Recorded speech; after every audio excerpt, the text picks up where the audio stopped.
how to turn on and use voice access on Samsung Galaxy S26 Ultra. So let's start the video. First of all, go to app library. Now here, so click on settings app. Now in setting, scroll down and click on accessibility.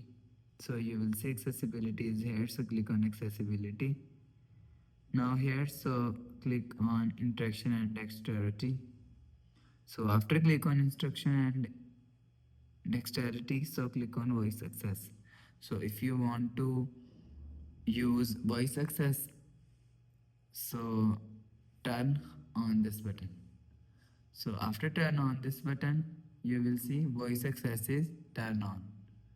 So if you want to turn on voice access shortcuts, so turn on voice access shortcuts from here. So after the process, go back to home screen, refresh phone. So that's how you can how to turn on or use voice access on Samsung Galaxy S26 Ultra.